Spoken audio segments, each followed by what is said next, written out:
Élisabeth est une princesse qui vient d'être interpellée dans une salle de banquet par son fiancé, le prince Frié. Il dit qu'ils rompt leur fiançailles parce qu'il croit qu'Élisabeth a poussé sa chère Sylvie dans les escaliers, autrement dit, il veut croquer Sylvie. Élisabeth n'a aucune idée de ce dont il parle, puisqu'elle n'a absolument rien fait de tel, mais Frié est trop égocentrique pour se soucier de ce qu'elle a à dire. Donc, en plus d'annuler leur fiançailles, il la condamne également à la réclusion dans un cachot. Élisabeth était fiancée à Frié depuis de nombreuses années à ce stade, et elle s'investissait pleinement dans leur relation et faisait tout son possible pour s'améliorer afin de pouvoir le soutenir. Elle a même fini par assumer un tas de tâches qui étaient censées être le travail du prince, et elle ne s'est même pas posé de questions à l'époque. Sa femme de chambre l'avertissait constamment de ne pas se coucher trop tard le soir parce que c'est mauvais pour sa santé, mais Élisabeth disait qu'elle devait juste finir un dernier rapport parce que le prince était trop occupé par une réunion pour le faire lui-même. Cependant, cette réunion à laquelle elle faisait référence était plus une fête qu'une obligation, donc fondamentalement, le prince avait déchargé tout son travail sur Élisabeth pour pouvoir s'amuser. À ce stade, Élisabeth essayait encore de se convaincre que tout cela était parfaitement normal, alors elle a dit à sa femme de chambre qu'elle était satisfaite des choses telles qu'elles étaient, puisqu'elle faisait avancer les choses beaucoup plus rapidement quand le prince n'était pas là. Et elle ne le fait pas seulement pour Frié, mais plutôt pour le bien des sujets, parce qu'elle ne veut pas qu'ils aient à souffrir si des affaires comme celle-ci restent sans solution. En plus de gérer toutes les affaires politiques du prince à sa place, Élisabeth dirige également une entreprise connue sous le nom de Funel Corporation et s'en sort plutôt bien ces derniers temps. Élisabeth prévoit donc de l'agrandir pour pouvoir embaucher plus d'employés. La raison pour laquelle elle a créé cette entreprise en premier lieu était de pouvoir redonner à la communauté et l'utiliser pour des activités philanthropiques afin d'aider les pauvres. En raison de toutes ces bonnes actions, Élisabeth est devenue très populaire parmi les habitants de la ville, et ils disent tous qu'ils aimeraient la remercier personnellement pour toute son aide, mais Élisabeth a toujours été trop gênée pour recevoir des éloges directs, donc elle ne s'est jamais révélée comme étant celle derrière la Funel Corporation. Ainsi, personne ne la reconnaît quand elle passe, et elle était parfaitement satisfaite de cette situation car elle veut seulement rendre les gens heureux et se moque totalement de recevoir des éloges ou de la reconnaissance pour cela. Le lendemain, alors qu'Élisabeth était occupée avec une autre grosse pile de paperasse, le prince s'est enfin levé et est venu dans son bureau pour lui dire que le groupe Gecko, ceux qui l'avaient invité à cette fête l'autre jour, demande l'accès au trésor royal pour développer leur entreprise. Donc il veut qu'elle rédige les documents appropriés pour cela. Cependant, Élisabeth lui dit immédiatement qu'elle n'approuvera pas une telle demande. Elle s'était renseignée sur la société Gecko et avait découvert qu'ils ont récemment détourné beaucoup de bénéfices de leurs livres comptables, donc si on leur donnait accès au trésor royal, ils ne manqueraient pas d'y détourner des fonds également. Le prince s'énerve quand elle dit cela parce qu'il essaie d'impressionner ses nouveaux amis, et si Élisabeth rejette leur proposition, cela va ruiner sa crédibilité auprès d'eux. Il dit à Élisabeth de faire ce qu'il dit parce qu'elle n'est que sa fiancée, mais Élisabeth ne cède pas parce qu'elle sait que les règles sont de son côté, et accepter une telle demande nuirait à la réputation de la famille royale dans son ensemble, donc il n'y a rien que Frié puisse dire pour la faire changer d'avis. Le prince part alors en trombe, furieux, et une fois qu'il est parti, Élisabeth attire l'attention du chevalier de Frié et lui demande de bien vouloir surveiller le prince pour qu'il ne se fasse pas avoir par des individus mal intentionnés. Robert comprend ce qu'elle essaie de dire, et il dit que le prince était probablement juste trop fatigué du voyage de retour pour bien réfléchir aux choses. Élisabeth espérait bien que c'était le cas, car une idée comme donner à un groupe d'officiels corrompus un accès direct au trésor royal aurait facilement pu causer le déclin du royaume, et Élisabeth veut empêcher quelque chose comme ça à tout prix, car quand un royaume décline, ce sont les gens ordinaires qui souffrent le plus. Un peu plus tard, Élisabeth se prépare à sortir parce que, maintenant qu'elle a fini le travail d'aujourd'hui, elle a enfin du temps pour une pause bien méritée, alors elle demande à Michel de préparer sa calèche car elle veut profiter de chaque minute. Cependant, avant qu'elle ne puisse partir, son père entre soudainement dans le bureau à sa recherche. Il est là pour informer Élisabeth qu'une réunion d'urgence a été convoquée concernant une récente activité de monstre, et que le roi devra y assister, donc en tant que bras droit du roi, le père d'Élisabeth devra également y aller. Élisabeth demande à quand est prévue cette réunion, et il lui dit que c'est la semaine prochaine, mais c'est une très mauvaise nouvelle, puisque la semaine prochaine devait avoir lieu le gala anniversaire du royaume. Elle dit qu'ils vont maintenant devoir annuler la fête, mais son père lui dit qu'ils ne le peuvent pas, car les invités venant de contrées lointaines doivent déjà être en route à l'heure qu'il est. Ainsi, il dit que la fête aura lieu comme prévu, et Élisabeth ne voit pas comment cela va être possible avec le roi et le chancelier absents, mais il explique que le roi a personnellement confié tout ce qui concerne la fête entre les mains d'Élisabeth. Elle est choquée en entendant cela et essaie d'abord de refuser, mais son père lui dit que le roi croit fermement que tout se passera bien si elle est en charge, et qu'il n'a personne en qui il a autant confiance qu'elle, donc son père lui demande d'assumer cette tâche, et quand il le dit ainsi, Élisabeth n'a pas vraiment le choix. Elle est un peu contrariée de ne pas avoir eu l'occasion de profiter de son jour de congé, Mais il n'y a pas de temps à perdre à s'inquiéter de cela car elle a beaucoup de travail devant elle si elle veut s'assurer que la fête anniversaire soit un succès. Alors qu'elle est en train de réfléchir à quoi faire, Michel regarde par la fenêtre et remarque que le prince flirte ouvertement avec Sylvia. Elle était consternée par la façon dont Frier trompait ouvertement Elisabeth, mais Elisabeth s'en fichait vraiment, car il est assez courant pour un prince d'avoir plus d'une compagne, et elle n'a vraiment rien contre Sylvia. Son seul reproche est le fait que Sylvia n'a été adoptée que récemment dans une famille stérile et n'a pas encore appris l'étiquette appropriée pour interagir avec les royaux, mais elle ne pense pas que cela posera de problème. Elisabeth invite plus tard Sylvia à prendre le thé avec elle dans sa chambre, et là, elle avertit poliment Sylvia que si elle veut poursuivre une relation avec le prince, elle doit être consciente que son comportement peut affecter non seulement elle-même, mais aussi la réputation du prince et celle du royaume dans son ensemble. Elisabeth souligne ensuite la blessure que Sylvia a actuellement à la jambe, et la raison pour laquelle elle en parle est qu'elle a appris que Sylvia s'était fait cette blessure lors d'une sortie avec un certain noble qui n'est pas le prince. Maintenant, Elisabeth est une femme civile, donc elle ne va pas traiter Sylvia de coureuse de jupons à deux visages qu'elle est. Après tout, le prince lui fait pratiquement la même chose, donc elle se moque de leur relation compliquée,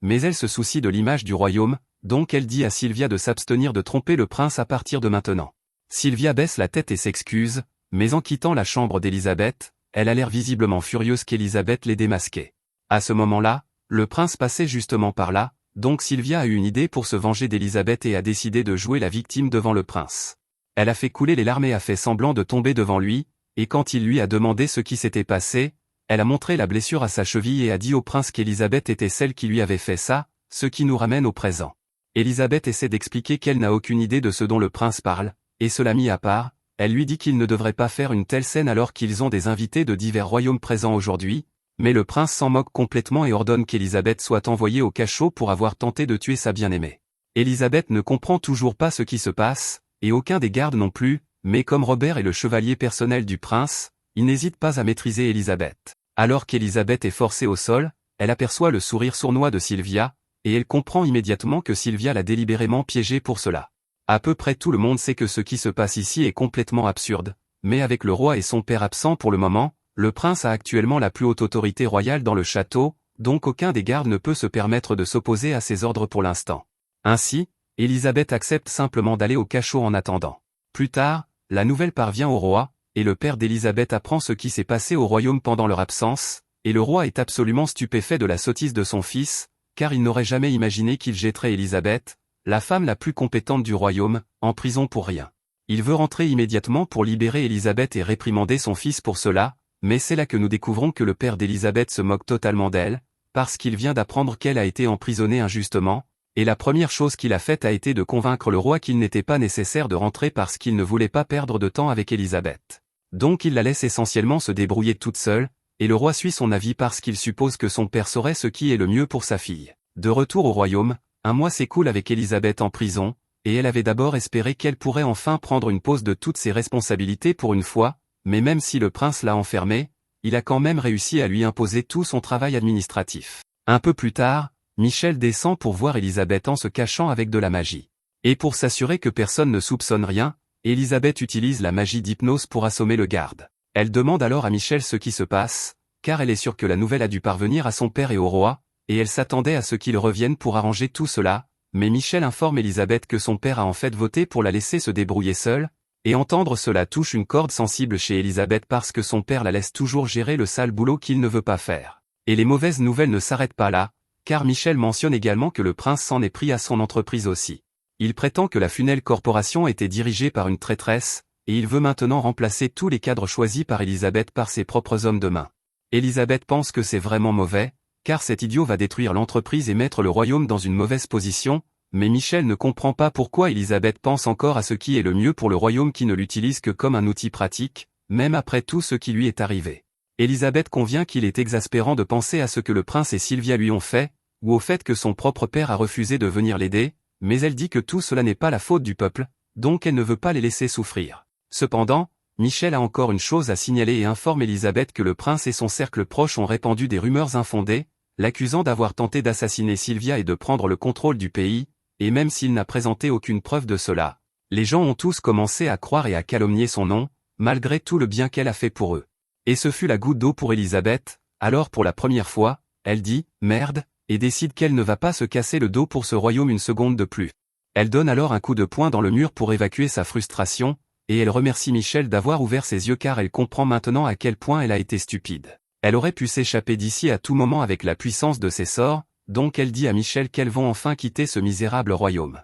Tous les êtres de ce monde ont du mana, et quelques élus sont capables de contrôler ce mana pour invoquer ce qu'on appelle des artefacts divins. Les artefacts divins peuvent être n'importe quoi, y compris des épées et des lances, mais dans le cas d'Elisabeth, son artefact divin se manifeste sous la forme de cette grimoire, et l'un de ces grimoires lui permet d'enregistrer et de manifester n'importe quel type de magie. Au moment de partir, elle crée un clone de glace d'elle-même pour que les gens ne le découvrent pas immédiatement. Après cela, elle se rend au domaine du vicomte Lucas de l'Empire voisin. Lucas se souvient de ce qui s'est passé à cette fête, et il est encore sincèrement choqué que le prince ait pu faire quelque chose d'aussi stupide, car même un imbécile complet devrait être capable de voir qu'Élisabeth était derrière la plupart des succès du royaume ces dernières années. Il aimerait vraiment avoir quelqu'un d'aussi compétent qu'elle à ses côtés, et à sa grande surprise, alors qu'il pense à cela, Élisabeth lui rend soudainement visite. Il est choqué de la voir ici et lui demande ce qu'elle fait, alors Élisabeth explique qu'elle en a assez d'être utilisée par le royaume et qu'elle aimerait demander l'asile dans l'Empire. Lucas sait reconnaître une opportunité en or quand il en voit une,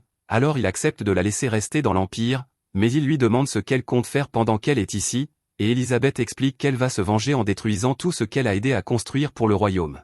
Pour être clair, elle explique qu'elle n'a aucune intention de s'opposer directement au royaume et de déclencher une guerre, elle se range simplement du côté de l'Empire parce qu'il est le mieux placé pour s'opposer au royaume, et bien qu'elle n'ait pas d'attachement particulier envers eux, elle l'assure que l'Empire bénéficiera de la chute du royaume. Avec tout ce qui venait de se passer, Lucas décide de quitter le royaume immédiatement. Car, bien qu'Élisabeth ait été maltraitée, elle restait extrêmement importante pour leurs opérations, et le palais sera en émoi lorsqu'ils découvriront qu'elle a disparu. Le plan pour l'instant est que Lucas emmène Élisabeth dans son domaine à la frontière du royaume, et il dit qu'il va devoir la garder sous surveillance pour le moment puisqu'elle est toujours techniquement une résidente du royaume, ce qu'Élisabeth trouve tout à fait juste. Lorsqu'ils arrivent enfin dans le domaine de Lucas, Élisabeth remarque que les gens ici semblent vraiment apprécier Lucas, ce qui est un bon signe car cela signifie qu'il se soucie sincèrement de son peuple, et Lucas est fier de dire qu'il pense faire du bon travail en gouvernant ces terres. Ils finissent par arriver au manoir de Lucas, et là, Élisabeth lui dit qu'elle aimerait faire une requête. Elle demande à Lucas de lui donner la permission d'ouvrir un commerce dans son domaine puisqu'elle a besoin d'un moyen de gagner de l'argent ici,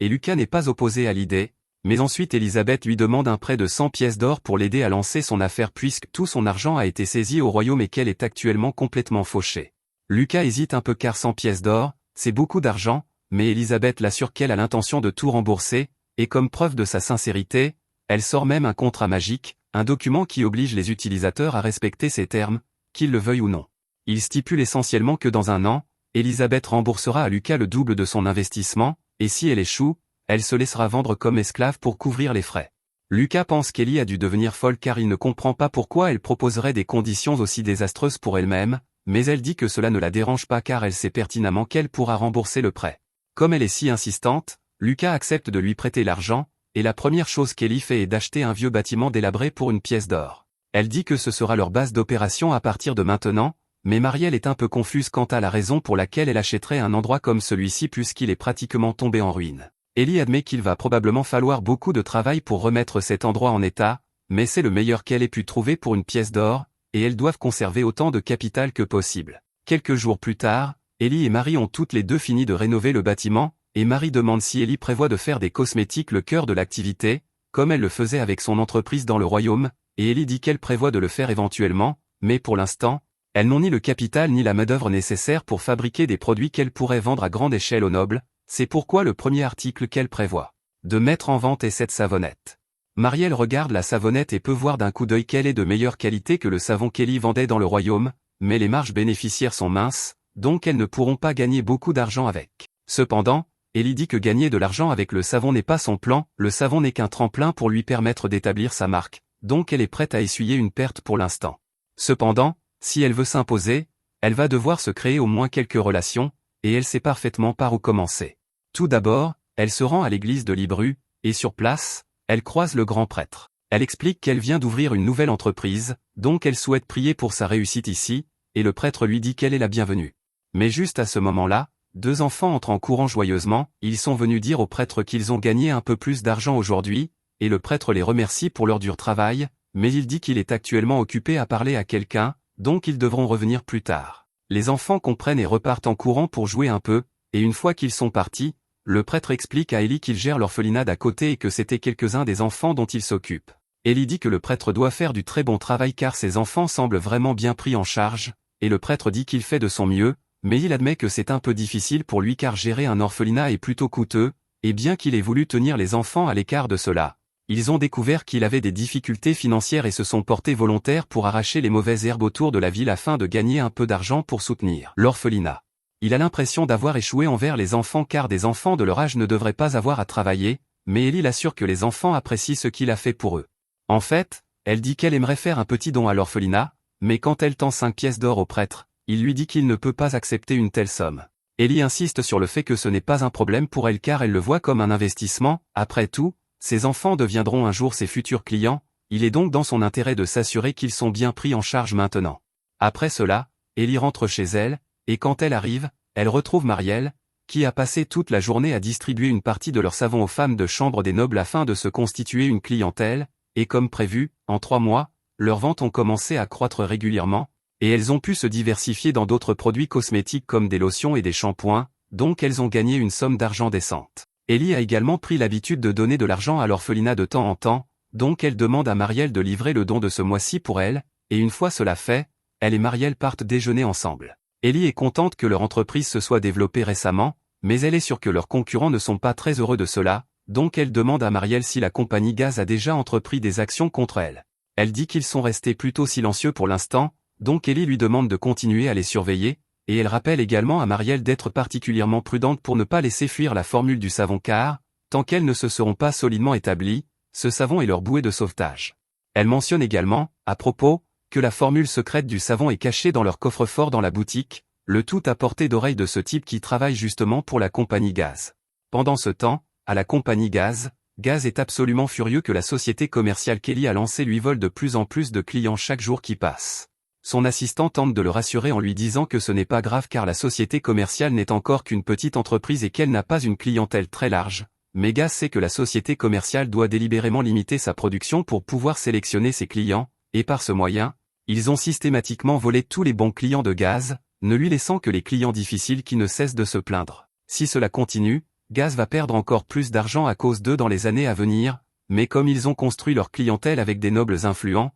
il ne peut pas risquer de s'attaquer directement à eux sans s'aliéner les nobles qui achètent chez eux. Juste à ce moment, on frappe à la porte et Grand, celui qui était au restaurant, entre. Gaz n'aime pas Grand et lui dit de sortir d'ici car il suppose que Grand est venu mendier de l'argent. Grand est un paquet de nerfs à cause des cris constants de Gaz, mais il rassemble son courage pour lui dire qu'il a en fait des informations sur la société commerciale. Gaz se fige en entendant cela, et pour une fois, il décide de prendre Grand au sérieux et lui demande quelles sont ses informations. Grand explique qu'il était au restaurant en train de manger et qu'il se trouvait assis près de 2 filles de la société commerciale qui parlaient du fait que la formule secrète était cachée dans le coffre-fort de la société. Après avoir appris cela, Gaz réalise que s'il pouvait mettre la main sur cette formule secrète, il pourrait peut-être fabriquer le même savon que Trade, ou même meilleur. Profiter de leur nom déjà établi pour fabriquer des versions contrefaites et faire fortune. Il lance alors un sac de pièces à Grand comme récompense et lui dit de dégager de sa vue et de ne pas souffler mot de cette conversation à quiconque. Pendant ce temps, du côté d'Ellie, Marielle vient d'apprendre que dans le royaume,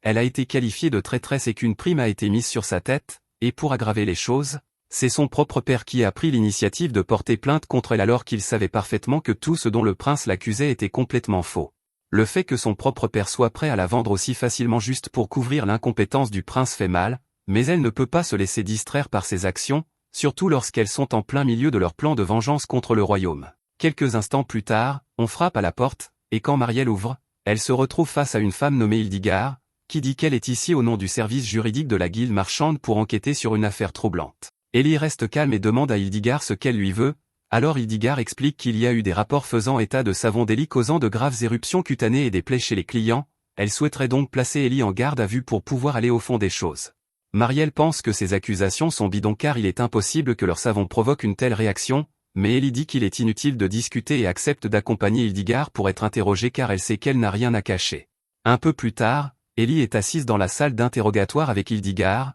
et après avoir examiné tous les ingrédients du savon d'Ellie, rien dans la formule ne semble pouvoir causer de mal aux clients. En fait, comme Ellie ne vend qu'à une poignée de nobles sélectionnés, elle sait pertinemment qu'aucun de ses clients ne s'est plaint de plaies, donc elle suggère qu'il doit s'agir du travail d'une marque contrefaite. Hildegard reconnaît qu'il semble qu'Ellie n'ait rien à voir avec l'incident, et Ellie demande si elle pourrait jeter un œil au savon de marque contrefaite qui a causé les plaies. Hildegard le lui tend, et après avoir inspecté le savon, Ellie confirme qu'il s'agit bien d'un produit contrefait et elle soupçonne qu'il a été fabriqué à partir d'une partie volée de leur recette. Hildegard demande ce qu'elle entend par là, alors Ellie explique qu'elle garde sa recette dans le coffre-fort de sa société, mais que suivre cette seule recette produirait un produit toxique, il doit donc être neutralisé à l'aide de la formule de la seconde recette, qu'Ellie garde toujours sur elle. Elle soupçonne également que celui qui a fabriqué ce savon doit se faire passer pour un membre de la société commerciale afin d'utiliser leur marque pour attirer les clients, et après avoir entendu tout cela, Hildegard est convaincue qu'Ellie est innocente dans toute cette affaire et qu'elle est en fait victime d'un vol de marque.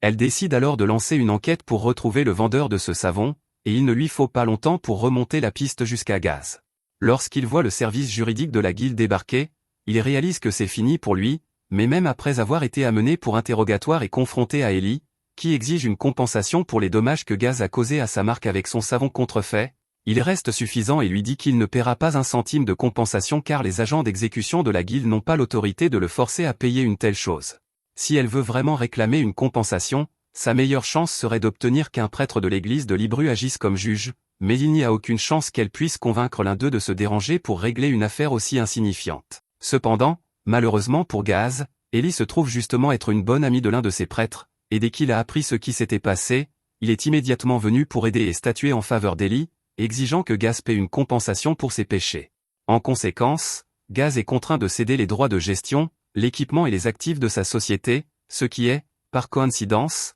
exactement ce dont Ellie a besoin pour étendre ses propres opérations.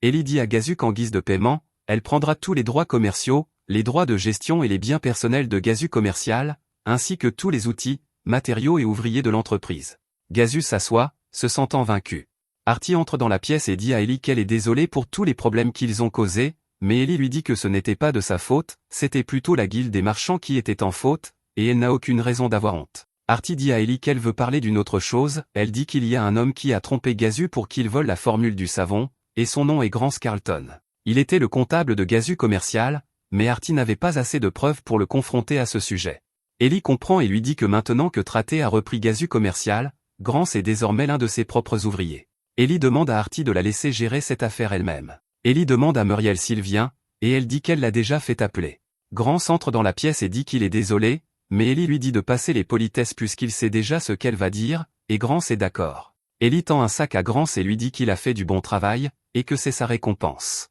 Grance pense que ce qu'elle lui a donné est trop, mais Ellie lui dit qu'elle va aussi le mettre dans l'équipe de direction chez Traté, elle dira à la guilde que, puisqu'il est tellement désolé, elle laissera tomber l'affaire. Grance se sent reconnaissant et remercie Ellie d'avoir laissé tomber. Grance est l'une des personnes à qui elle avait dit à Muriel de faire appel, elle avait déjà appris de leur recherche que Gazu était mêlé à des affaires louches, et pour rendre ses crimes clairs aux yeux de tous, ils avaient besoin de quelqu'un pour le pousser à voler la formule du savon. Grance rappelle à Ellie l'accord qu'ils ont conclu avant tout cela. Ellie suit Grance chez lui, et Grance voit sa femme prier. Sa femme lui demande où il était et lui dit que leur fille souffre beaucoup. Ellie se présente à la femme de Grance et lui dit qu'elle a entendu ce qui est arrivé à sa fille, elle explique que Grance travaillait pour elle pour le bien de sa fille, et qu'elle devrait lui pardonner. Grance dit à Ellie que sa fille a été renversée par une calèche, ils ont réussi à réunir assez d'argent pour des potions de soins, mais on leur a dit qu'elle n'irait pas mieux. Ellie lui dit de ne pas s'inquiéter, car elle peut guérir sa fille avec de la magie de guérison, mais Grance est confus et demande ce que c'est. Elle ment et lui dit que c'est un objet magique qui booste le pouvoir magique, elle a dû mentir car elle ne pouvait pas lui révéler l'existence de son artefact divin.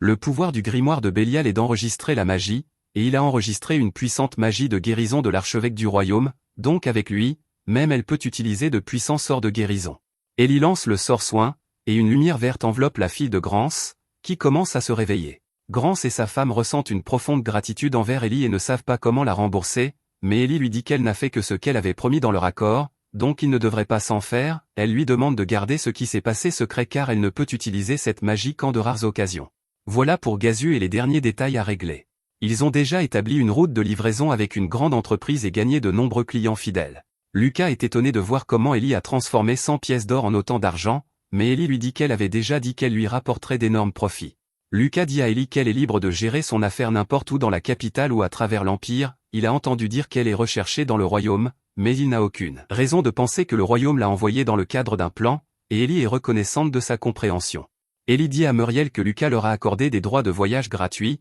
donc il devrait en faire bon usage. Elle donne à Muriel les cadeaux pour le temple et lui dit que cela aidera d'avoir l'église de Libra de leur côté, et qu'ils continueront à les protéger tant qu'elle restera innocente. Lunoa demande la permission et entre dans le bureau d'Ellie pour lui dire qu'elle a apporté les papiers de la capitale. Ellie la remercie et lui dit qu'elle a vraiment grandi pendant son entraînement, mais Lunoa dit qu'elle n'est pas encore assez bonne, cependant, parce qu'Ellie lui a sauvé la vie, elle travaillera aussi dur qu'elle le pourra. Ellie lui dit que c'est une bonne attitude à avoir, et Lunoa quitte la pièce. Lunoa s'est améliorée depuis qu'elle a été renversée par une calèche, et il s'avère qu'elle a une compétence magique spéciale appelée analyse d'objets, qui est très utile pour des marchands comme eux. Ellie a décidé de garder Lunoa comme étudiante et de lui enseigner la magie. Maintenant qu'ils entrent sur le marché de la capitale, ils auront aussi besoin de leurs anciens membres. Ellie utilise son artefact divin appelé le grimoire de Belgar, l'un des 7 grimoires, qui enregistre les accords, en concluant un pacte et en payant un prix à des êtres d'autres royaumes, tels que les fées et les enfers, elle peut emprunter leur pouvoir.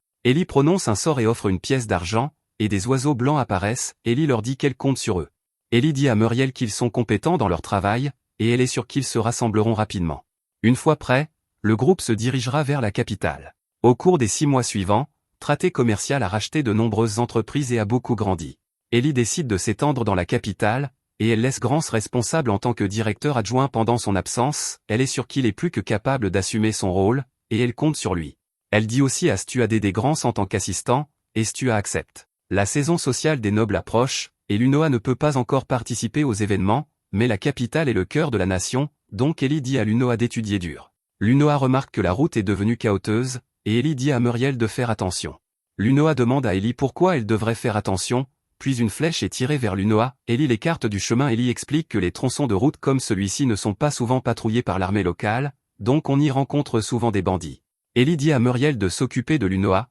et elle s'avance pour faire face aux bandits. Un bandit est choqué et demande si elle a vraiment l'intention de les affronter tous seuls, et Ellie dit oui. Ellie utilise la magie de glace pour frapper le premier homme, et les bandits sont choqués qu'elle ait lancé un sort sans prononcer un mot, et ils pensent qu'elle doit être une puissante mage. Ils se disent de l'encercler et de l'empêcher d'utiliser la magie, et elle leur dit qu'elle n'a même pas besoin d'utiliser la magie. Le bandit est stupéfait alors qu'elle abat 3 de ses amis d'un seul coup, et il implore grâce, il lui dit qu'il n'était qu'un fermier qui ne pouvait pas gagner sa vie après avoir payé ses impôts, alors il est devenu bandit. Ellie lui dit que ses raisons ne l'intéressent pas et le abat, car quelle que soit sa raison, il reste un bandit, et en tant que marchande, elle ne montre aucune pitié envers les bandits. Lunoa demande à Ellie si elle l'a tué, et Ellie lui dit que les bandits ne sont pas différents des gobelins ou des orques, ils prennent de force l'argent que les marchands ont gagné durement, et parfois ils leur prennent même la vie, si tu fais preuve de pitié, ils attaqueront quelqu'un d'autre à la place, c'est pourquoi la règle est de tuer les bandits sur le champ, et elle devrait s'en souvenir. Muriel dit à Ellie qu'il y a quelqu'un qui demande un trajet plus loin et demande ce qu'elle doit faire, Ellie lui dit de s'arrêter, car elle ne pense pas pouvoir laisser une femme d'église derrière. Tida dit à Ellie qu'elle l'a sauvée d'une longue marche, la perspective de marcher jusqu'à la capitale l'avait découragée. Ellie lui dit qu'elle a de la chance puisqu'elle se dirige aussi vers la capitale, et Tida la remercie. Tida lui dit que le Seigneur a dû les réunir, et elle se présente comme une non-itinérante, ce sont des femmes d'église qui voyagent à travers le pays dans le cadre de leur formation, visitant les petits villages pour offrir des soins gratuits. Les nonnes itinérantes sont très respectées, surtout dans les villages reculés qui n'ont ni médecin ni guérisseur. Lunoa demande si elle soigne vraiment les gens gratuitement, et elle trouve cela admirable. Ellie dit à Tida qu'elle fait un travail important, et Tida dit que ce n'est qu'une partie de sa formation. Ellie présente tout le monde à Tida, et Tida espère qu'ils apprécieront tous le voyage vers la capitale ensemble. Lunoa demande à Ellie comment elle savait que les bandits allaient apparaître, et Ellie explique que c'était parce que la route était devenue si chaoteuse, entretenir les routes est une partie importante d'une bonne gouvernance. Lucas est un bon seigneur, et il fait beaucoup d'efforts pour maintenir les routes en bon état, tandis que le seigneur de cette région est probablement un imbécile. Si tu entretiens les routes, le flux de marchandises s'améliore, ce qui aide l'économie à croître, les marchands et les aventuriers se rassemblent dans les zones qui prospèrent, ce qui te permet de collecter plus d'impôts, donc la terre s'enrichit, c'est pourquoi les seigneurs font tant d'efforts pour entretenir et garder les routes. Ellie demande à Lunoa ce qui se passerait si les routes tombaient en ruine, et Lunoa répond que le flux de marchandises ralentirait jusqu'à s'arrêter, et que les fermes dans les zones reculées ne recevraient pas les fournitures nécessaires. Ellie demande ce qui se passerait d'autre, et Tida se réveille et lui dit de voir les choses de l'autre côté, si les routes sont en mauvais état, la nourriture et les médicaments produits dans les endroits reculés coûtent beaucoup plus cher à acheminer vers la ville, les gens de la ville devraient dépenser plus prudemment pour se les offrir, ce qui ralentit toute l'économie. Ellie dit qu'elle est surprise que le clergé en sache autant sur l'économie, mais Tida lui dit qu'elle en sait bien moins que les marchands. Ellie explique que les villages et les zones reculées ne sont pas les seuls endroits où les prix augmenteraient, car en conséquence, les agriculteurs perdent leur chemin et se transforment en bandits, et il en coûte plus cher pour transporter les marchandises car il faut des gardes, ce qui entraîne des prix plus élevés. Lunoa demande à Ellie pourquoi les seigneurs ne réparent pas les routes, et Ellie lui dit que c'est parce qu'ils sont stupides, ils se soucient trop de l'argent à court terme pour s'inquiéter des réparations routières, et ce sont les gens ordinaires qui souffrent quand leurs dirigeants sont des imbéciles. Muriel dit à Ellie que d'autres bandits bloquent leur chemin, et Ellie dit à Muriel de surveiller Lunoa et Tida, mais Tida veut aussi se battre et dit à Ellie de ne pas s'inquiéter pour elle. Ellie pense qu'elle devrait probablement éviter de tuer quelqu'un devant une femme sainte, alors elle se précipite vers l'un des bandits et le frappe violemment au ventre, le mettant KO, elle se retourne et voit Tida fracasser la tête d'un bandit sans pitié. Tida dit à Ellie qu'elle a fini et demande pourquoi elle n'a pas encore tué le sien, elle dit à Ellie qu'elle doit être assez gentille, et Ellie n'est pas d'accord. Tida demande si elle s'est retenue parce que Tida regardait et dit qu'elle est désolée pour cela, mais dit à Ellie que les bandits laissés en vie ne sont que des ennuis, donc elle s'occupera aussi de la part d'Ellie. Au moment où Tida s'apprête à écraser la tête du bandit, il se réveille et implore grâce, mais Tida lui dit que le Seigneur est miséricordieux et que les gens sont pécheurs, s'il se repent, le Seigneur lui fera miséricorde,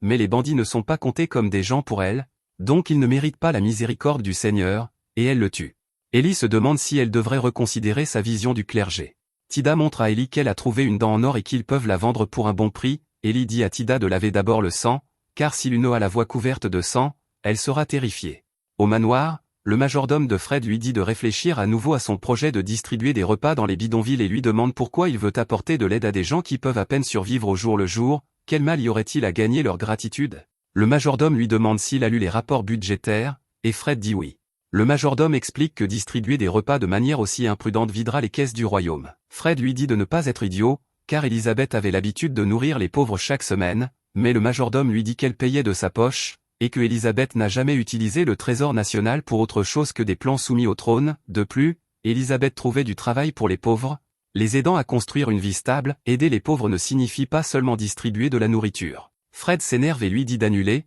puis quitte la pièce. Le majordome pense que rien de tout cela ne serait arrivé si Elisabeth était encore là. Tida est ivre et demande au serveur d'apporter plus. Ellie demande si elle devrait vraiment boire autant puisqu'elle est nonne, et Tida lui dit que l'alcool est l'eau de la vie donnée par Dieu. D'ailleurs, ces bandits lui ont rapporté beaucoup d'argent, et elle pense que le vrai péché serait de ne pas boire en un moment pareil. Ellie demande si elle l'a déjà échangé, et Tida lui dit qu'elle l'a échangé dès leur arrivée en ville et propose de partager l'argent avec Ellie, mais Ellie lui dit de le garder. Tida demande si elle est sûre, et Ellie lui dit de considérer cela comme un cadeau. Tida va pour serrer Ellie dans ses bras, mais Ellie lui dit de la lâcher car son nez coule. Lunoa dit à Muriel qu'Ellie a l'air de s'amuser. Muriel dit qu'Ellie avait toujours l'air tendue, sans personne à qui s'ouvrir, mais ces jours-ci elle la voit sourire joyeusement, et elle en est contente. Fred dit à Sylvia que s'occuper de ces imbéciles obstinés l'épuise, mais qu'en la regardant, son esprit fatigué se calme, et elle lui en est reconnaissante. Mais quelqu'un caché derrière un pilier dit que se faire voler la vedette par cet idiot doit être misérable. Une fois arrivées à la capitale,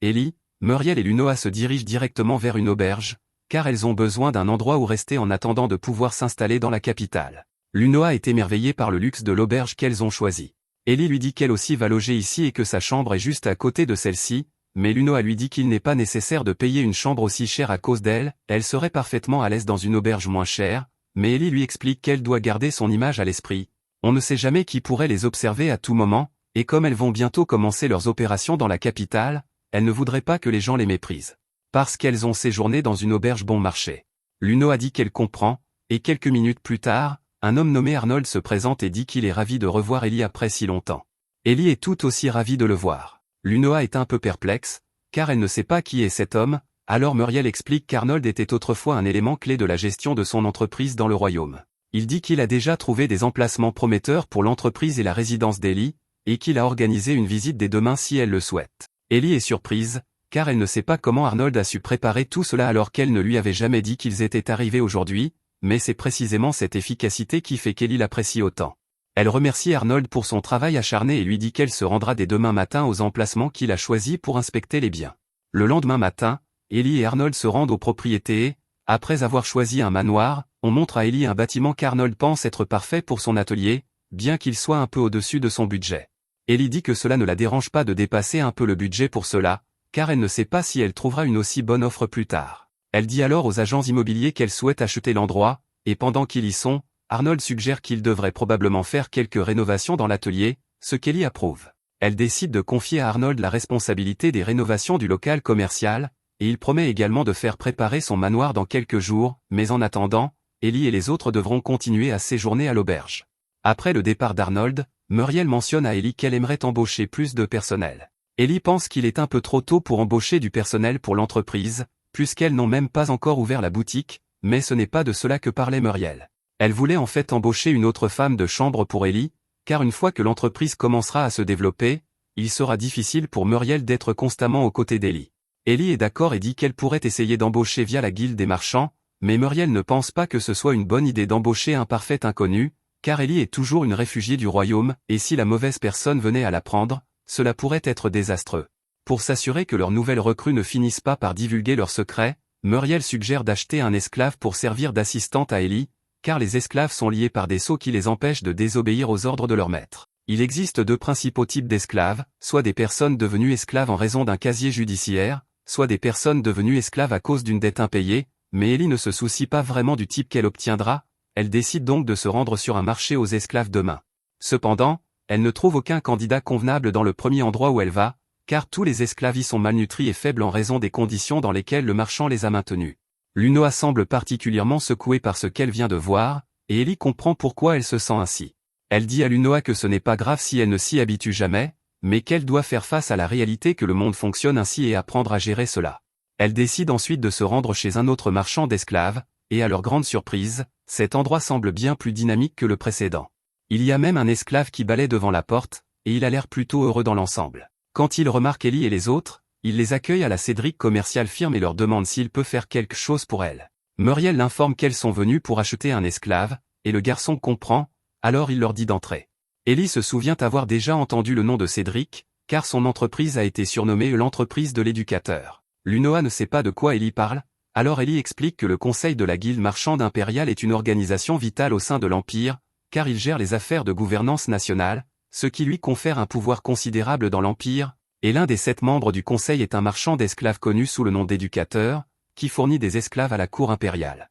Le groupe est ensuite présenté à Cédric. Alors que Muriel s'apprête à présenter Ellie, Cédric dit qu'une présentation n'est pas nécessaire, car il sait déjà tout sur Ellie et son entreprise. Ellie est un peu surprise quand Cédric dit cela et lui demande comment il la connaît, alors Cédric explique qu'il a entendu parler de son entreprise en pleine croissance et qu'il a trouvé cela très impressionnant. Cependant, Ellie ne le croit pas, car il n'y a aucune raison pour qu'un marchand aussi établi que lui s'intéresse à une petite entreprise comme la sienne, la seule explication logique est donc qu'il doit la connaître depuis son séjour dans l'Empire, et qu'il sait donc qu'elle est aussi une réfugiée. Ellie va devoir être un peu prudente avec lui, mais elle a toujours besoin d'acheter un esclave, alors elle informe Cédric de ce qu'elle recherche. Elle dit qu'elle a juste besoin de quelqu'un pour s'occuper de ses affaires quotidiennes, et idéalement quelqu'un qui puisse suivre les fréquents déplacements entre les domaines. Cédric dit qu'il a la personne parfaite en tête, alors il demande qu'on amène Misha au salon. Cédric commence alors à guider Ellie et les autres pour qu'elle rencontre Misha, mais en chemin, Ellie remarque par hasard une pièce où 2 esclaves apprennent les mathématiques,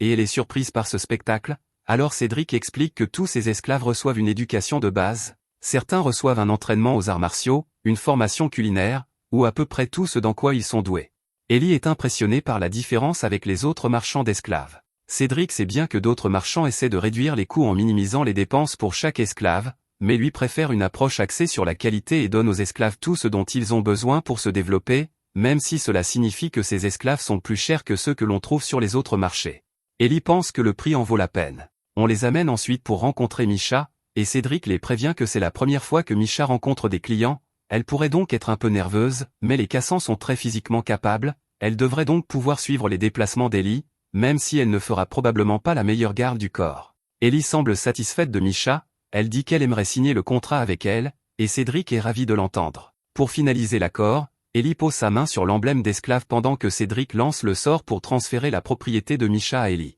Il dit ensuite à Misha de bien servir Ellie, et Misha promet de faire de son mieux. Elle remercie ensuite Cédric pour tout ce qu'il a fait pour elle, et Cédric lui souhaite bonne chance. Le lendemain, Misha commence officiellement à travailler pour Ellie, et l'une de ses premières tâches est de gérer l'emploi du temps d'Ellie. Elle l'informe donc qu'elle doit inspecter les rénovations du nouveau bâtiment le matin, puis l'après-midi, elle a 2 réunions et une négociation de vente à gérer. Ellie remercie Misha pour ses efforts, mais elle lui dit qu'à l'avenir, ce serait bien qu'elle mentionne aussi avec qui sont les réunions et les négociations. Misha s'excuse pour son erreur, mais Ellie dit que ce n'est pas grave, car elle apprend encore le métier. Pour l'instant, Ellie est surtout concentrée sur la finalisation de la vente de son dernier produit pour le marché de la capitale, son gloss, et elle rencontrera la baronne Mélanie plus tard dans la journée. Lors de la fête, Ellie s'approche de Mélanie, et cette dernière est si heureuse de la voir qu'elle attire l'attention de tous ses amis nobles et leur dit qu'Ellie est la propriétaire de la société de traits, qui lui a fourni tous ses produits de maquillage récemment. Les dames nobles sont toutes excitées en entendant cela,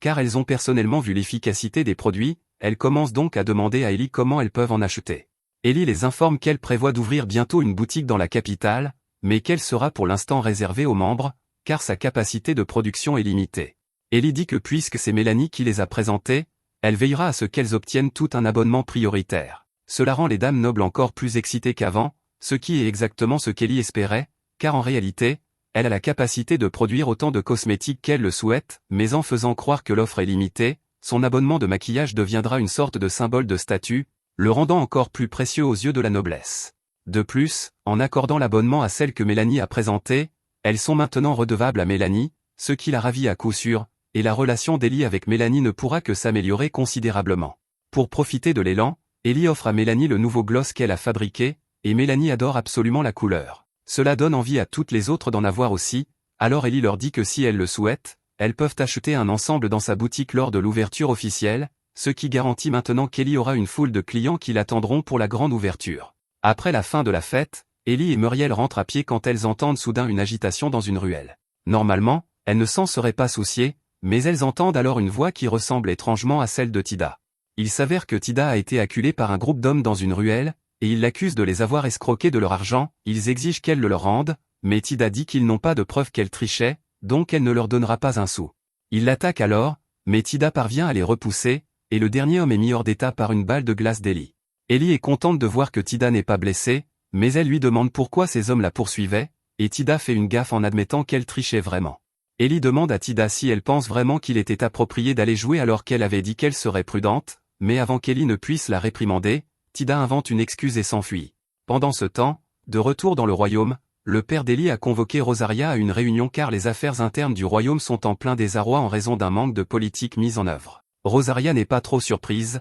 car elles ont récemment perdu Elisabeth, qui gérait tout cela. Le père d'Ellie sait que le prince est un idiot qui ne ferait qu'empirer les choses s'il était chargé de s'en occuper, et lui-même n'a pas le temps de gérer les affaires intérieures, car il est déjà très occupé par les affaires étrangères, c'est pourquoi il veut que Rosaria prenne le relais. Rosaria lui demande s'il essaie de faire d'elle la nouvelle Elisabeth, et c'est à peu près ce qui se passe, mais Rosaria n'a d'autre choix que d'accepter, sous peine d'être elle aussi traitée de traîtresse. Pendant ce temps, dans l'Empire, Ellie prend un café avec Lucas, et il l'informe qu'il a récemment été convoqué pour une audience avec l'empereur car, bien qu'il ait signalé la présence d'Elisabeth auparavant, il voulait tout de même que Lucas explique les choses en personne. Ellie demande ce que l'empereur a dit à son sujet, et Lucas explique que, pour l'instant, l'empereur a simplement dit qu'il devait garder un œil sur elle, car toutes ses activités jusqu'à présent ont été bénéfiques pour l'Empire, mais qu'il ne lui fait pas encore entièrement confiance. Ellie est ravie d'apprendre cela, car elle ne saurait pas quoi faire si l'empereur interférait dans ses affaires, mais maintenant que cet obstacle est franchi, elle promet à Lucas un siège au premier rang pour assister à la chute du royaume. Alors que les affaires du royaume partent en cacahuète, Fred et Sylvie ne cessent de flirter, et pendant ce temps, le roi se demande comment les choses ont pu en arriver là, Sid lui dit que c'était inévitable puisque, avec la fuite d'Elisabeth de la capitale, il n'y avait plus d'autre candidate pour le titre de princesse royale, laissant Sylvie comme seule prétendante de Fred. Le roi comprend cela, mais il déteste toujours l'idée d'avoir Sylvia comme princesse couronnée car il sent que ce n'est pas une bonne personne, mais le prince est trop borné pour s'en rendre compte. Le roi aurait préféré arranger un mariage avec Rosaria à la place, car elle semble responsable et était assez talentueuse pour gérer les affaires internes du royaume en l'absence d'Elisabeth, mais malheureusement, elle est déjà fiancée à quelqu'un d'autre pour le moment, ce qui rend impossible de faire d'elle la prochaine héritière du titre de princesse couronnée. Plus tard dans la journée, Fred est à la caserne en train de s'entraîner avec les chevaliers, et après avoir vaincu quelques-uns d'entre eux, il les réprimande pour leur faiblesse et leur dit qu'ils doivent travailler plus dur s'ils espèrent un jour atteindre son niveau. Les chevaliers s'excusent pour leurs insuffisances, puis Fred s'en va, mais dès qu'il est hors de vue, les chevaliers poussent tous un soupir de soulagement car la présence de Fred est tellement stressante. Il les défie toujours en duel, et ils sont obligés de perdre contre lui à chaque fois pour protéger son ego, car le dernier gars qui a battu Fred a fini par être envoyé dans un avant-poste perdu au milieu de nulle part. Ils pensent tous que Fred est une vraie blague et que, bien qu'il ait peut-être des bases solides, ses compétences à l'épée sont risibles au mieux car il ne fait jamais de vrai travail d'entraînement. Fred entend par hasard tout ce qu'ils ont dit sur lui, et il est tellement en colère qu'il fonce dans le château pour chercher du réconfort auprès de Sylvie, mais à ce moment-là, il voit Sylvie sortir d'une pièce en pleurant, tandis que deux tuteurs royaux la supplient de s'asseoir et de prendre cela au sérieux. Fred exige de savoir ce qui se passe ici, et Sylvia accuse immédiatement les deux d'essayer de la forcer à faire des choses, mais les deux expliquent que, puisque Sylvia est maintenant princesse couronnée, le roi leur a confié la tâche de l'éduquer sur tous les devoirs et l'étiquette qu'une princesse couronnée doit respecter. Cependant, Sylvia refuse absolument d'étudier quoi que ce soit, alors Fred dit aux deux tuteurs que Sylvie n'a pas à faire quoi que ce soit qu'elle ne veut pas faire, et il les avertit de ne plus l'ennuyer avec des leçons. Un peu plus tard, Fred et Sylvie retrouvent Chris, qui leur a apporté une série de nouveaux bijoux et articles de mode de l'Est. Pendant que Chris lui montre tous ses biens, Fred finit par se confier sur le fait que les gens ne le respectent plus, et en tant que marchande, Chris ne sait pas vraiment ce qu'elle est censée faire à ce sujet, mais elle suggère que si le respect est ce que Fred recherche, alors peut-être devrait-il faire une démonstration d'autorité. Cela attire l'attention de Fred, alors il lui demande d'expliquer ce qu'elle veut dire, et Chris lui dit que tout ce qu'il aurait à faire est d'accomplir quelque chose qui montre aux gens qu'il est vraiment compétent, et après cela, personne ne pourrait plus douter de lui. Fred pense que c'est une excellente idée, et la première chose qui lui vient à l'esprit est d'accomplir quelque chose à la guerre, mais il n'y a pas beaucoup d'options de guerre pour le moment, puisque le royaume a déjà signé un traité de paix avec l'Empire. Le prince réfléchit un moment à comment exactement il va se faire des médailles militaires, mais juste à ce moment-là, on frappe à la porte. Fred leur dit de revenir plus tard car il est occupé pour l'instant, mais la personne à la porte s'avère être Rosalia,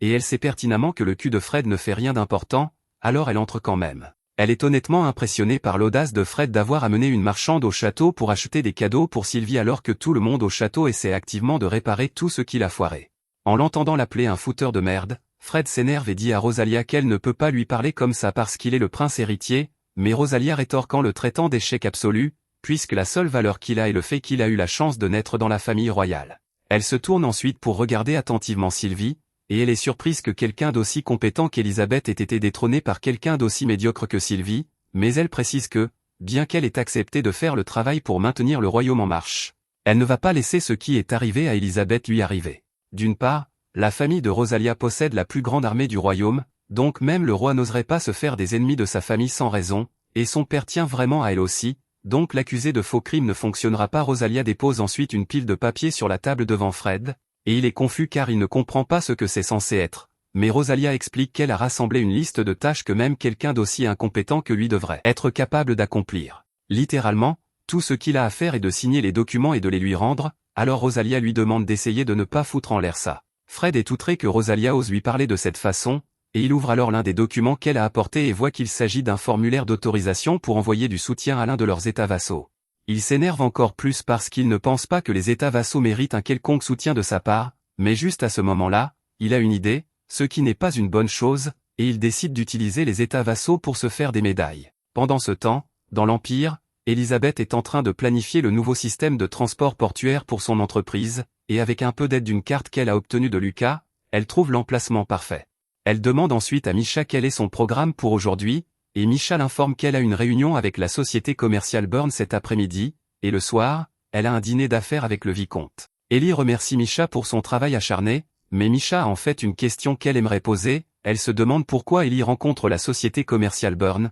puisqu'il pense que la société Burn est un concurrent direct de leur société Trait. Ellie admet que la société Burn produit principalement du rouge à lèvres et que leur société Trait a dû lui prendre une partie de sa clientèle au cours des derniers mois, mais elle ne pense pas qu'il y ait lieu de s'inquiéter en ce qui concerne cette réunion. Misha craignait qu'il n'essaie de se venger d'Ellie, mais au contraire, Ellie lui dit que la réunion est très probablement une reddition, pour ainsi dire. Elle imagine qu'ils vont demander quelque chose comme un partenariat, mais s'ils essaient vraiment de se venger d'elle, alors elle sera forcée de les écraser complètement. Quant au dîner avec le vicomte Napa, Ellie est sûre qu'il aimerait aussi établir un partenariat, mais bien que l'idée soit certainement tentante, elle va devoir le refuser pour l'instant, car leur objectif principal pour le moment est de sécuriser leur fondation dans la capitale, pas l'expansion. Cependant, à l'avenir, lorsque l'expansion sera plus viable, Ellie aimerait avoir le soutien du vicomte, donc elle veut s'assurer de maintenir de bonnes relations avec lui. En fait, elle dit à Luno qu'elle l'accompagnera pour le dîner. Luno est choqué d'entendre cela, mais Ellie lui dit que ce sera une bonne occasion pour elle de s'habituer à traiter avec les nobles.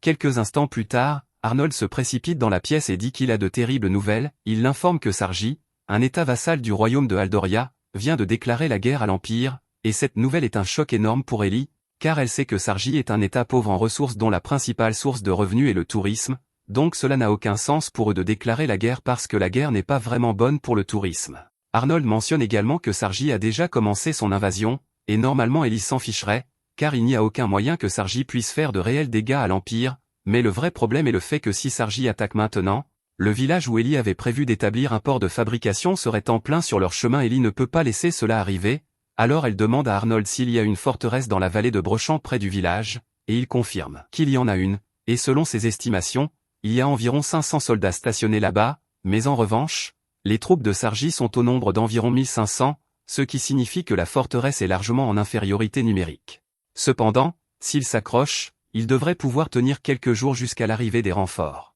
Juste à ce moment-là, un message arrive de Lucas, et il vient d'apprendre la raison pour laquelle Sargi a déclaré la guerre à l'Empire. Apparemment, le roi de Sargi a dit en substance qu'il voulait récupérer les terres qui leur avaient été volées toutes ces années. Arnold se souvient que l'Empire a effectivement pris des terres à Sargi il y a 20 ans, mais ils n'ont pas volé les terres, ils les avaient simplement protégées d'une dévastation de monstres à l'époque, car le royaume n'était pas capable de protéger les villages là-bas par lui-même, et normalement, si vous prenez en charge une parcelle de terre pendant une période prolongée, vous êtes autorisé à l'assimiler à votre territoire, donc cela n'a aucun sens que Sargi les accuse maintenant de les avoir volés. La lettre de Lucas mentionne également qu'il est déjà en route pour aider la forteresse avec environ 2000 hommes, mais il lui faudra quelques jours pour arriver, donc pour l'instant, Elisabeth décide d'attendre et de voir comment les choses évoluent. Malheureusement, le lendemain, l'armée de Sargi réussit d'une manière ou d'une autre à submerger complètement la forteresse, grâce aux efforts d'une force d'élite inconnue qu'ils ont engagée, et à cause de cela, l'armée de Lucas est forcée de changer d'itinéraire. Cela inquiète officiellement Ellie, car même si l'armée de Sargi a pris la forteresse et devrait techniquement être satisfaite parce qu'ils ont récupéré les terres qu'ils disaient leur avoir été volées, ils pourraient utiliser cela comme excuse pour empiéter davantage sur le territoire de l'Empire. Si cela devait arriver, les affaires d'Ellie en souffriraient, donc elle n'a d'autre choix que de rejoindre la bataille personnellement. Mira essaie de dissuader Ellie, car si elle rejoignait la bataille, elle révélerait sa position au royaume, et Ellie en est consciente, mais elle n'a pas beaucoup d'options pour le moment. Il y a juste une chose qu'elle ne comprend pas dans tout cela, le roi de Sargi a toujours été un homme pacifique, donc elle a du mal à croire qu'il déclencherait une guerre insensée comme celle-ci sans raison. Le lendemain, Ellie engage un groupe des aventuriers les plus compétents de la capitale pour la bataille, mais alors qu'ils s'apprêtent à partir, Elna demande à Ellie si elle est vraiment sûre que 2 jours de ravitaillement seront suffisants pour eux. Ellie comprend pourquoi Elna s'inquiète, et puisqu'elle va combattre aux côtés de ces aventuriers, elle va devoir leur faire confiance, alors elle décide de révéler une partie des capacités de son grimoire. Elle procède alors à invoquer un baril d'eau de sa dimension de poche et explique au groupe que son stockage contient assez de provisions pour nourrir une armée de 100 hommes pendant plusieurs mois, et les 2 jours de ravitaillement qu'elle leur a donnés sont juste au cas où ils seraient séparés au combat. Le groupe est émerveillé par le pouvoir d'Ellie, mais ils savent qu'il vaut mieux ne pas poser trop de questions, alors ils continuent d'avancer pour l'instant. Après avoir voyagé un moment, ils sont assez proches de la forteresse de Brechamp, et Ellie est occupée à installer un mur pour leur défense pendant que les autres installent le camp, mais juste à ce moment-là, l'éclaireur du groupe revient en courant avec de terribles nouvelles. Alors qu'elle fouillait la région, elle a repéré un village voisin complètement occupé par des forces armées. Ellie est choquée d'apprendre cela et demande à Marty ce qu'elle veut dire exactement, alors Marty explique que pratiquement tous les villageois sont morts, et les quelques survivants étaient traînés par des soldats armés. Ellie n'arrive pas à croire que l'armée de Sargi attaquerait des civils sans raison, surtout que cela est considéré comme un crime de guerre, alors elle suppose que quelques soldats ont dû faire bande à part et attaquer le village de leur propre chef. Cela semble être l'explication la plus probable, car il n'y a que 10 soldats là-bas, mais en tout cas, Ellie ne peut pas laisser cela continuer, alors elle rallie sa troupe et leur dit qu'ils vont sauver les villageois restants. Marie pense qu'il est trop risqué de s'impliquer maintenant, mais Ellie dit que ce sera une bonne occasion de recueillir des renseignements sur leur ennemi s'ils peuvent capturer l'un de ces soldats vivants. Cependant, elle dit aux autres qu'elle veut seulement que le groupe d'Elsa l'accompagne, car elle a besoin que le reste d'entre eux finissent d'installer le camp et de renforcer le mur. Les gars sont un peu déçus, car ils étaient impatients de voir de l'action, mais Ellie les assure qu'il y aura plein d'occasions de se battre plus tard, donc il n'y a pas lieu de s'inquiéter. Maintenant que tout le monde a bien compris le plan, Ellie, Elsa et Muriel descendent toutes vers ce qu'il reste du village, et elles parviennent à trouver l'un des soldats se reposant tranquillement près d'un buisson, maintenant que le massacre est terminé. Elle s'approche donc de lui par derrière, et au moment où il s'y attend le moins, Ellie lui couvre la bouche, l'attire dans les buissons, puis lui pose un couteau sur la gorge. Elle lui dit que s'il essaie de crier ou d'alerter les autres soldats d'une quelconque manière, elle lui tranchera la gorge sans attendre, et elle ne bluffe pas. Une fois que le soldat comprend à quel point sa position est mauvaise, il accepte de rester silencieux et de répondre aux questions d'Ellie, et la première chose qu'elle veut savoir, c'est pour qui lui et les autres soldats qui ont fait sa travail. Le soldat explique que lui et les autres ont été envoyés de Aldoria, et Ellie est surprise d'entendre cela, car cela n'a aucun sens que Aldoria envoie des renforts à un état vassal comme ça, sans raison. L'homme poursuit en expliquant que le prince héritier se trouvait justement dans la région lors d'un exercice militaire, et qu'il leur a à peu près ordonné d'attaquer les villages voisins. Ellie est incroyablement déçue quand elle entend cela, car elle avait le sentiment que quelque chose n'allait pas dans cette histoire, et bien sûr, il fallait que cet idiot de prince ait mis son nez là-dedans. Elle explique que Sarge n'est pas un état très indépendant, donc ils dépendent fortement des exportations de sel de Aldoria, et approuver ces exportations de sel est une tâche qui a été confiée au prince. Ellie s'occupait auparavant de presque tous les termes de l'accord et le donnait simplement au prince à signer ensuite, mais maintenant que le prince s'en occupe lui-même, il a dû menacer de couper l'approvisionnement en sel de Sarge s'il ne faisait pas ce qu'il disait, et c'est ainsi que cette guerre a commencé. Ellie suppose que le but de Fred est de renforcer sa réputation, car l'opinion des gens à son sujet est en chute libre depuis qu'Ellie a arrêté de le couvrir, et il espère sans doute créer ce conflit pour se donner une meilleure image. Savoir que le prince est derrière tout cela épuise Ellie, mais ils doivent quand même gérer la situation, alors elle se tourne vers le soldat et lui dit qu'il a commis un crime de guerre en agissant de son propre chef et en attaquant un village plein de civils. Mais le soldat lui dit qu'il ne faisait qu'obéir aux ordres, car c'est le prince qui leur a ordonné d'attaquer les villages. Ellie est complètement abasourdie quand elle entend cela, car elle n'avait jamais imaginé que Fred ordonnerait une attaque contre des civils. Cela rend la situation nettement pire, car maintenant que des civils ont été blessés, l'Empire ne peut plus engager de négociations de paix, et ils risquent probablement de riposter contre Sarge quand ils l'apprendront. Cela va certainement se transformer en un sacré gâchis, mais pour l'instant, ils doivent encore sauver les villageois restants, alors Ellie interroge le soldat et exige qu'il lui dise tout ce qu'il sait. Le soldat l'informe que la plupart des hommes du village ont déjà été tués, car ils ont tenté de riposter, et qu'il y a actuellement 4 soldats de garde dans la maison du chef du village, mais que tous les autres dorment. Une fois qu'Ellie a obtenu toutes les informations dont elle a besoin de lui,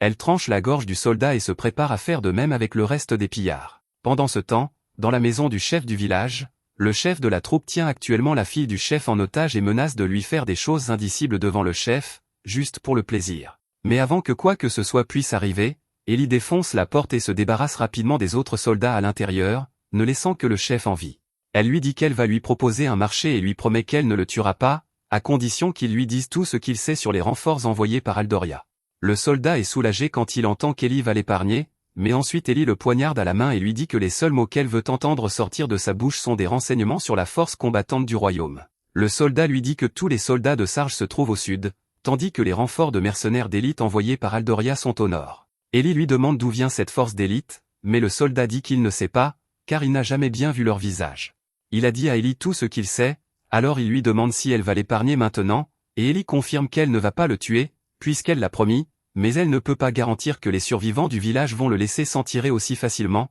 car ils ont l'air plutôt en colère. Tous les survivants se précipitent alors sur le soldat, fourche à la main, et le poignardent à plusieurs reprises en guise de revanche pour ce qu'il leur a fait. Ellie suggère qu'il devrait rester dans le village quelques jours pour s'assurer qu'il n'y a pas d'autres soldats cachés à proximité, et quant aux cadavres, il devrait probablement les nettoyer une fois que les gens auront fini de se défouler. 2 jours plus tard, un messager de l'armée de Lick arrive au camp d'Ellie, et tout d'abord, il lui dit que Lucas aimerait la remercier pour son aide. Quant à l'état de son armée, il se déplace actuellement vers l'est tout en libérant tous les villages qui ont été occupés par les forces de Sarge, et d'après les renseignements qu'ils ont recueillis, il semble que le prince Fred soit également impliqué dans ce conflit, mais Ellie était déjà au courant. Lucas a essayé de faire appel à Aldoria par des voies diplomatiques pour mettre fin à cela, mais Ellie ne pense pas que cela donnera grand-chose, car tant qu'il n'y aura pas de preuves concrètes prouvant l'implication de Fred, ils vont probablement nier. Pour l'instant, Egle dit qu'ils vont continuer vers l'est et libérer les villages occupés, avec pour objectif ultime de reprendre la forteresse de Brochamp, et Ellie demande si elle peut les accompagner, car elle aimerait offrir son soutien. Pendant ce temps, dans la capitale, Misha et Lunoa travaillent toujours pour maintenir l'entreprise en activité pendant l'absence d'Ellie, et malheureusement, elles ont appris que le village qu'Ellie utilisait pour la fabrication a été pillé et que tous les matériaux qui s'y trouvaient ont été volés. Cela va être un gros coup dur pour leur coût d'exploitation, mais la seule chose qu'elles peuvent faire, c'est continuer d'avancer. Sur le front, Ellie et les autres retrouvent enfin les forces de Lucas, et Ellie est ravie de le revoir, car cela fait un bon moment. Lucas lui demande comment s'est terminé le village dans lequel elle investissait, et Ellie dit que, malheureusement, presque tous ces matériaux ont été volés, mais elle est contente qu'au moins personne ne soit mort. Après tout, les matériaux peuvent être remplacés, mais pas les vies humaines. Cependant, Ellie compte bien se faire rembourser 10 fois tout ce qui a été volé. Pour continuer, ils se rassemblent tous autour de la carte pour commencer à planifier leur attaque, mais le commandant de l'armée de Lucas, Dreg, ne pense pas qu'il sera facile de lancer une attaque frontale contre une forteresse. Leur seule option pour l'instant est de faire infiltrer les détenteurs d'artefacts divins parmi eux pour neutraliser la base de l'intérieur. Lucas et Drake sont tous les deux capables d'utiliser des artefacts divins, tout comme Ellie et Elsa, donc les quatre vont mener l'opération. Ellie suggère que Lucas et Drake attaquent par le sud pendant qu'elle et Elsa attaqueront par le nord, car d'après ses renseignements, il n'y a que des soldats ordinaires de Sarge vers le sud, donc aucun d'eux ne devrait être capable d'utiliser des artefacts divins. Cependant, ceux du nord sont les troupes de Haldoria, et à la fois Frey et son chevalier, Robert, sont capables d'utiliser des artefacts divins. Elle doute sincèrement que Fred ait le cran de rester et de se battre si la tournure des événements lui est défavorable. Cependant, ils doivent aussi s'inquiéter des mercenaires d'élite qui les accompagnent, c'est pourquoi Ellie pense qu'il serait préférable qu'elle et Elsa s'en chargent. Après tout, Ellie est douée pour les sorts d'attaque à grande zone, et Elsa est une aventurière de classe A, donc à défaut d'autre chose, elle devrait pouvoir s'en sortir vivante. Lucas accepte de les laisser y aller, mais il leur demande de faire attention, car il ne veut pas qu'elles meurent. Maintenant que tout le monde est clair sur les détails du plan, Ellie et Elsa partent à la tombée de la nuit pour attaquer les troupes du Nord. Avant de passer à l'action, elles conviennent qu'Elsa infiltrera la tour de guet pendant qu'Ellie entrera par la porte principale et éliminera autant de combattants que possible. Cependant, elle conseille à Elsa de ne pas faire de tuerie massive, car il pourrait y avoir des villageois dans le camp pris en otage, et elle ne voudrait pas les tuer aussi, et Elsa promet de garder cela à l'esprit. Sur ce, elles commencent leur plan d'infiltration, et à la porte principale du camp, alors que les gardes désignés étaient en plein changement de quart, Ellie tranche rapidement leur tête et pénètre dans le camp. Comme elle l'avait prévu, les soldats avaient pris plusieurs villageois en otage, et ils étaient actuellement utilisés comme esclaves, et Ellie ne veut pas blesser les villageois innocents, donc son plan initial de faire exploser l'endroit ne fonctionnera plus. À la place, elle décide d'utiliser un sort de pluie de grêlons plus localisé pour désorienter les soldats, et pendant qu'ils sont désorientés, elle commence à les canarder avec des sorts de balles de grêle. Il ne faut pas longtemps au commandant de la troupe pour réaliser qu'ils sont attaqués par un mage, alors il ordonne à ses hommes de se disperser et de chercher celui qui lance le sort. Cependant, avant même qu'il ait fini de parler, Ellie le tranche net en deux. Alors que le reste des hommes la repèrent, ils se mettent en formation pour attaquer, car elle ne peut pas tous les toucher avec des balles de glace comme ça. Mais puisque tous les soldats se sont gentiment séparés des villageois et rassemblés en un seul endroit, Ellie utilise simplement un sort de gel à grande zone pour tous les figer sur place. Pendant ce temps, du côté d'Elsa, elle est face à l'escouade de mercenaires d'élite, et elle peut immédiatement dire que ces gars-là sont d'un niveau supérieur au reste des soldats ici. Individuellement, ils ne représentent pas une grande menace, mais leur travail d'équipe est si bon qu'elle ne peut pas leur porter un bon coup, et ils l'épuisent lentement avec des blessures. Elsa réalise qu'elle n'a aucune chance de gagner dans ces conditions, mais heureusement pour elle, elle a un atout dans sa manche. Elle active ses artefacts divins et manifeste une épée de feu, ce qui lui confère une force physique accrue ainsi que la guérison de toutes ses blessures. Désormais, peu importe combien il la blesse, elle peut continuer à se battre, et le chef est assez intelligent pour réaliser que c'est une bataille perdue, surtout quand Ellie se joint à lui. Il est assez compétent pour tenir tête à Ellie, mais il ne cherche pas à mourir ici, alors quand il en a l'occasion, il lance un flashbang au sol pour aveugler Ellie, et au moment où elle retrouve la vue, il a déjà rassemblé le reste de ses hommes et utilise un parchemin de téléportation pour fuir. Ellie et Elsa sont déçus de ne pas avoir réussi à les capturer, mais au moins elles ont tout de même accompli leur objectif de reprendre la forteresse. Le lendemain, compte tenu de tout ce qui s'est passé, Lucas dit que la résolution idéale serait d'emprunter la voie diplomatique et d'exiger des excuses et des réparations pour ce qui s'est passé, mais Sarge n'a pas de relation diplomatique avec l'Empire, donc Haldoria serait naturellement tenue de payer à sa place. Cependant, connaissant son père, Ellie est sûre qu'il niera l'implication du royaume et dissimulera les preuves, donc il serait difficile d'obtenir une compensation de leur part. Ainsi, Lucas suggère qu'il devrait lancer une invasion de Sargé. Mais juste à ce moment-là, Eglé arrive en courant, leur disant que l'armée de Serge vient de hisser un drapeau blanc, et qu'il y a un chevalier nommé Robert avec eux. Ellie reconnaît Robert comme le chevalier de Fred, donc elle a le sentiment que quelque chose ne va pas et décide d'aller voir par elle-même. Ellie est conduite vers la zone où Robert et ses hommes agitent leur drapeau blanc, et Robert est surpris quand il la voit, mais cela ne fait que le conforter davantage dans l'idée que se rendre était la bonne décision, car il sait qu'ils n'ont aucune chance de gagner contre Ellie. Ellie ne croit toujours pas que quelqu'un qui est censé être le bras droit de Fred ait le bon sens de se rendre dans cette situation, mais Robert n'est pas stupide. Bien qu'il prenne habituellement son rôle de chevalier de Fred très au sérieux, lorsque Fred a déclenché cette guerre pour ses propres raisons égoïstes et leur a ordonné de piller et de tuer des villageois, il n'a pas pu se résoudre à le faire, en tant que chevalier ayant prêté serment de protéger les gens. Lucas dit à Robert qu'ils ont déjà prévu d'envahir le territoire des Sarges, mais il lui assure qu'ils n'ont pas l'intention de riposter en ciblant des villages innocents, et qu'ils feront de leur mieux pour éviter toute perte inutile. Pendant ce temps, De retour au château du sergent, Fred est occupé à se plaindre que le prince des Sarges n'ait pas été capable de défendre un seul fort. Il déclare avec confiance qu'il va lui montrer comment on fait en écrasant ses forces impériales, mais à ce moment précis, il reçoit un rapport indiquant que l'escadron de Robert a cessé de répondre,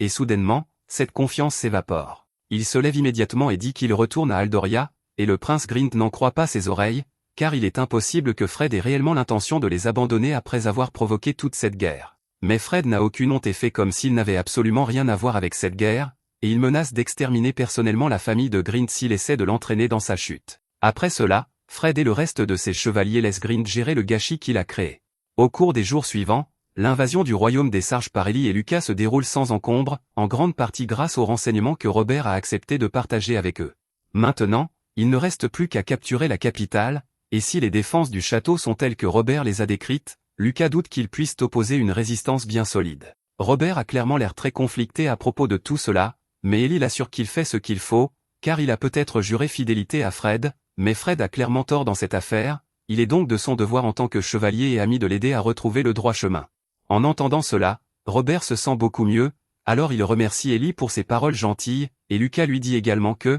compte tenu de sa coopération, ils lui garantiront un poste et une peine clémente dans l'Empire, et si les négociations avec Aldoria se passent bien, ils pourront même négocier avec Aldoria pour lui permettre de retourner. Robert est vraiment heureux d'entendre cela, alors il remercie Lucas pour son aide, et une fois Lucas parti, il se tourne vers Élie et s'incline, car il aimerait lui présenter ses excuses sincères pour la façon dont il l'a traité il y a un an. Il réalise maintenant qu'il a été extrêmement irrespectueux envers elle et qu'il l'a arrêté sans prendre la peine de vérifier si ce dont Fred l'avait accusé était vrai ou non. Élie lui dit qu'il n'est pas nécessaire qu'il s'excuse pour cela, puisque tout cela est passé, et qu'elle est en réalité assez heureuse de sa vie actuelle dans l'Empire. Pendant ce temps, au royaume de Sarge, le roi a réalisé à quel point lui et son royaume sont dans une situation désespérée, car non seulement Fred les a abandonnés, mais il a apparemment aussi ordonné à ses hommes de massacrer des villageois sans raison. Ils avaient déjà l'intention de se rendre, mais même si les attaques de villages étaient l'œuvre de Fred, le roi doute que l'Empire laisse simplement passer cela, et cela signifie qu'il n'y a qu'un seul moyen d'assurer la sécurité du peuple de Sarge.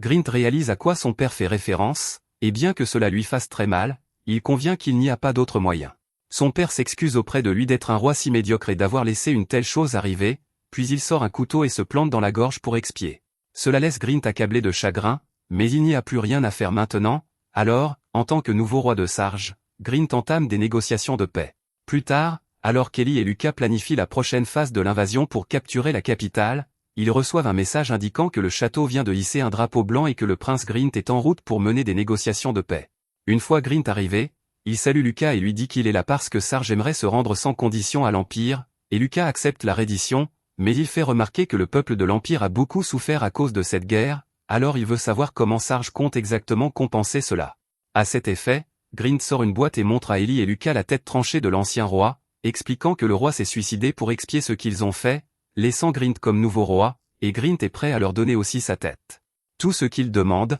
c'est qu'il laisse son peuple en vie. Lucas l'assure que son peuple ne subira aucun mal, car l'Empire n'a pas l'intention de s'en prendre à des innocents, mais quant à Grint, son sort dépendra de la décision de la cour impériale, et Grint est prêt à l'accepter. Élie intervient alors et mentionne qu'elle est presque sûre que Fred est derrière tout cela, et elle dit qu'il serait utile que Grint puisse leur fournir des preuves qui l'incrimineraient. Grint dit que les ordres de Fred avec sa signature sont encore dans le château, et ceci devrait suffire à le relier à ce désastre. Mais à ce moment précis, le sol tremble alors qu'une énorme explosion se produit, et quelques instants plus tard, le château du sergent est englouti par les flammes. Les responsables sont les aventuriers embauchés par le royaume d'Aldoria, et leur mission était de détruire toute preuve pouvant remonter jusqu'à la stupidité du prince Fred. Connor demande à Graham s'il est sûr que cela suffit, car certaines preuves ont peut-être survécu à l'incendie, mais Graham s'en moque. Leurs instructions étaient de détruire toute preuve si possible, et ils ne sont pas assez payés pour fouiller les cendres afin de s'assurer que tout a été détruit, alors ils considèrent que c'est terminé pour aujourd'hui et rentrent chez eux. Un peu plus tard, l'incendie du château a été éteint, et Grint est horrifié par l'état dans lequel le château a été laissé, et il n'a aucune idée de qui a pu être responsable. Mais après avoir regardé autour d'elle, Elisabeth conclut que ces aventuriers embauchés pour combattre sont probablement responsables. Grint demande pourquoi elle pense cela, alors Ellie explique que l'incendie ici peut sembler accidentel, mais il y a des preuves que certaines choses ici ont été brûlées intentionnellement. Très probablement, les preuves qui relient Fred à cet incident. De plus, elle a fini par se battre avec Graham à un moment donné, et elle peut sentir sa présence ici, donc elle suppose qu'il a quelque chose à voir avec cela. Grint ne sait pas grand-chose des mercenaires, mais il ordonne une enquête approfondie sur leur localisation pour savoir ce qu'ils savent, et pendant ce temps, Ellie dit à Lucas qu'il devrait pouvoir gérer les choses à partir de maintenant, donc elle va retourner à ses affaires dans la capitale. Dehors, Muriel dit à Thomas et Elsa qu'ils ont à peu près terminé ici, et Thomas est un peu déçu, car Ellie lui avait promis une occasion de se battre, mais rien ne s'est vraiment passé après la bataille de ce fort. Cependant, Muriel l'assure que, compte tenu de l'état actuel du monde, il y aura sûrement de nombreux conflits à l'avenir, et ils n'hésiteront pas à faire appel à lui si le besoin s'en fait sentir. À ce moment-là, Elsa remarque qu'Ellie n'est pas là, alors elle demande à Muriel où elle est, et Muriel l'informe qu'Ellie voyagera séparément vers l'Empire avec le groupe de soldats de Robert qui ont fait défection. Elsa est surprise d'apprendre cela et demande s'il est vraiment sûr de laisser Ellie faire cela, car les soldats ont peut-être fait défection, mais il reste dangereux de leur faire confiance ainsi. Cependant, Muriel assure Elsa qu'Ellie sait ce qu'elle fait. Pendant ce temps, Ellie est avec les chevaliers de Robert, et elle leur dit qu'ils emprunteront un itinéraire différent des autres pour retourner dans l'Empire. Robert demande pourquoi, alors Ellie explique que le chemin que les autres empruntent traverse les villages qui ont été attaqués, et même si lui et son équipe n'ont pas personnellement participé au massacre des villages, il reste des chevaliers aldoriens, et si ces pauvres villageois les voyaient, ils attaqueraient sûrement. Robert peut comprendre cela, alors il accepte de prendre le chemin le plus long, et Ellie lui dit qu'il n'a pas besoin de s'inquiéter, car elle les accompagnera, lui et ses troupes, et Robert croit fermement qu'Ellie propose de venir avec eux parce qu'elle se soucie de leur sécurité. Cependant, il ne pourrait pas être plus loin de la vérité. De retour dans la capitale, Arnold et les autres sont excités car ils viennent de recevoir une lettre d'Ellie leur disant que Sarge s'est rendu, donc elle rentrera bientôt, mais elle mentionne qu'elle a quelques affaires en suspens à régler, donc elle pourrait prendre un peu plus de temps que prévu pour revenir. Lunoa ne comprend pas ce qu'Ellie entend par « affaires en suspens », alors elle demande à Arnold s'il a une idée, et Arnold peut imaginer ce qu'Ellie a l'intention de faire, mais il préfère ne pas en parler. Quelque temps plus tard, Ellie et les chevaliers sont en plein milieu de leur voyage de retour vers l'Empire, et Robert remarque que ces hommes semblent à bout, alors il demande à Ellie s'ils peuvent faire une pause, et Ellie accepte, donc ils s'arrêtent tous et installent le camp pour la nuit. Robert s'approche d'Ellie et lui demande s'ils sont proches de l'Empire maintenant, et Ellie lui dit qu'ils ne sont qu'à une journée de route à ce stade, donc il lui serait possible d'arriver au matin. Robert dit alors à Ellie qu'il aimerait une fois de plus s'excuser auprès d'elle pour la façon dont il l'a traitée, et il dit qu'il apprécie vraiment qu'elle lui ait pardonné et qu'elle l'ait accepté, mais Ellie le coupe immédiatement et lui dit qu'elle n'a jamais dit qu'elle lui pardonnait. En fait, elle le méprise tellement qu'elle ne désire rien de plus que de le tuer maintenant. Robert est un peu surpris quand elle dit cela, parce qu'elle lui avait dit plutôt qu'elle avait mis tout cela derrière elle et que c'était du passé, mais ce qu'Ellie voulait dire par là, c'était que c'était du passé, donc il n'y avait rien qu'il puisse dire pour réparer ce qui s'était passé. Elle sort alors l'un de ses grimoires et crée un mur de pierre autour de tous les hommes de Robert. Ensuite, elle procède à l'invocation d'un autre slim des profondeurs de l'enfer, qui fait fondre tous les chevaliers en un bol de soupe nocturne. Robert est horrifié par ce qu'il vient de voir, et il demande à Ellie pourquoi elle ne l'a pas simplement tué, lui seul, si elle le déteste encore pour ce qui s'est passé, mais Ellie dit qu'elle n'a pas de raison particulière de s'en prendre aux chevaliers innocents, elle l'a fait simplement parce qu'ils étaient avec Robert. Elle lui fait alors clairement comprendre qu'il est un chevalier pathétique et délirant, et qu'il a non seulement échoué à tenir ce prince idiot en bride, mais qu'il a aussi échoué ses hommes. Elle sort ensuite un autre de ses grimoires, qui a la capacité de modifier la mémoire d'une personne et d'implanter des suggestions dans son esprit. Honnêtement, elle n'aime pas utiliser celui-ci, car il nécessite un certain nombre de conditions pour être activé, y compris le sacrifice d'une partie de sa chair, mais elle a besoin que Robert agisse comme le premier signe de sa vengeance à venir, donc cela doit être fait.